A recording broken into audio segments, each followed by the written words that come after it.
o que são comparadores de preço, né? O que são comparadores de preço? E aí, nada mais sucinto do que dizer que comparadores de preço são formas de se utilizar ali técnicas da ciência de dados para pegar os preços, preço de produto, preço de serviço, e fazer ali uma atribuição mais assertiva por meio da ciência de dados, né? Então, a precificação, né? Isso é uma técnica que ela é muito utilizada, e hoje a gente vê que a utilização da precificação ela está indo muito além do que era feito antigamente. Antigamente, na hora de se atribuir um preço, era simplesmente feita uma pesquisa de mercado, né? Como que se atribui o preço de alguma coisa, né? Fazendo pesquisa de mercado, né? Opa, essa aqui tem as mesmas características? Não, pensa numa casa, né? Opa, não, esse terreno aqui, ele é bem localizado. Ah, mas tem um outro que é mais bem localizado ainda, então aquele vale mais.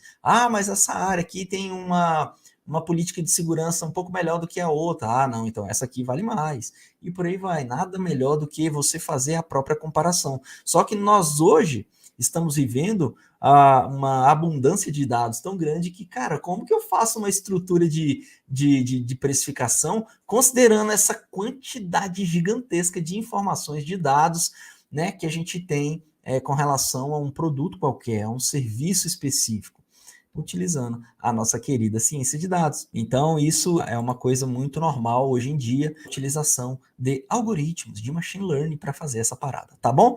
Quais as vantagens, quais são os benefícios de se utilizar isso? Vários, né? Quando a gente fala de automação, né? Então, assim, imagina antigamente, eu não sei se você é dessa época, mas eu lembro que meu pai me falava que teve uma época que entrava no mercado, na época da hiperinflação, né? Entrava no mercado, aí tava lá o moço com aquelas maquininhas de colocar o preço nas coisas, né? Aí depois, na hora que tava saindo no mercado, o cara já tava trocando a etiqueta e pregando outra, assim, porque tinha aumentado o preço, né? Eu acho que meu pai tava me zoando só para dizer que a inflação tava muito alta, que, assim, enquanto ele tava no mercado, trocou o preço, sacanagem, né? Mas eu sei que isso era uma forma muito arcaica de fazer precificação. Agora imagina isso no sistema financeiro, imagina aí no mercado, né, no trading, né? Então isso é muito comum, né, utilizar. Inclusive existem muitas técnicas para se dar ali uma precificação para ativos financeiros, né? Existem hoje a ciência de dados, né, com técnicas diversas aí, matemáticas computacionais, de ciência de dados, enfim, estão aí cada vez mais sendo utilizados, inclusive de forma meio temerária até, né? Às vezes a galera esquece que existem coisas que não são capturadas pelo preço. E aí, uma coisa que pode acontecer é exatamente o que aconteceu na crise financeira de 2008, né? Em 2008 eu estava lá no olho do furacão, dentro do sistema financeiro, quando o sistema financeiro estava ruindo. Então teve a crise do subprime. E aí o que acontece é que os bancos estavam tudo desabando. O que acontecia com os ativos? Adiantava ter uma mesa precificadora com o melhor modelo do mundo? Não tinha, né? E aí como é que a gente chama isso? A gente chama isso de cisne negro, né? E o cisne negro é uma desgrama. Por quê? Porque você não prevê, né?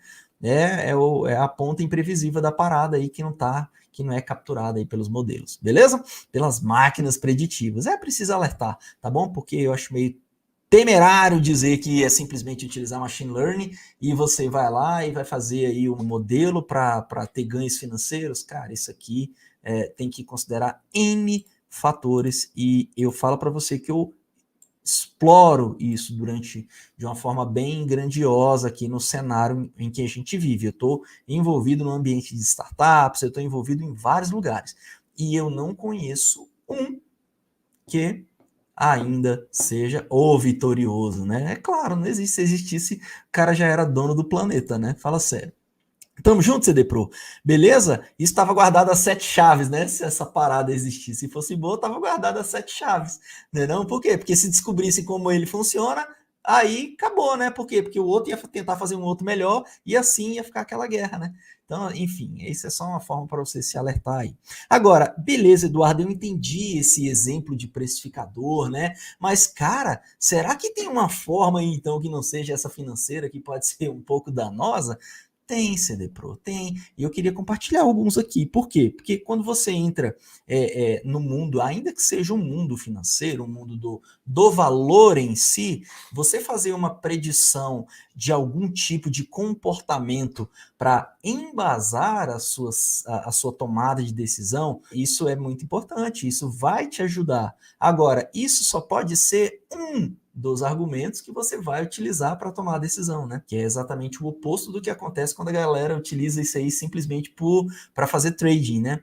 A galera utiliza isso, faz trading e considera só isso. Só que agora, se você está olhando, né? Está fazendo uma análise, utilizando máquinas preditivas para te mostrar formas de como o comportamento de um preço de um ativo vai se desenvolver, mas ele simplesmente está sendo só um input para a tomada de decisão, aí ok, né? Aí faz parte. Não só faz parte, como é muito utilizado, né, nas corretoras, nas grandes tesourarias aí das instituições financeiras. Por quê? Porque ajuda, né? É um input, não é a parada que vai fazer ali a negociação. Ele é um input para alertar.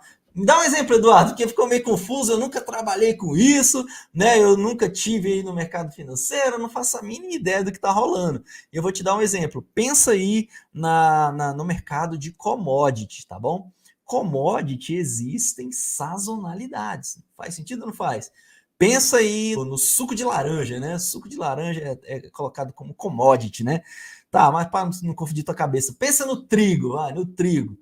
Aí o trigo tem uma época do ano ali onde, né, tem a estiagem, aquela coisa toda. Então não tem algumas coisas que acontecem e que às vezes o clima não está muito legal e foge um pouco ali das estações, né? Então o que acontece é que ao fazer algum tipo de estudo de precificação nesse naipe, você está ajudando a empresa que é exportadora de trigo ou importadora a melhorar a sua tomada de decisão, mas não que aquilo vai ser simplesmente a coisa que vai definir a negociação, entende?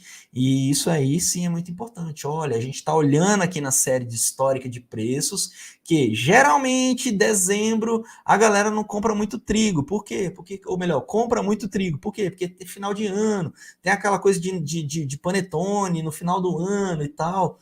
Então, realmente a galera tá vendo uma sazonalidade ali.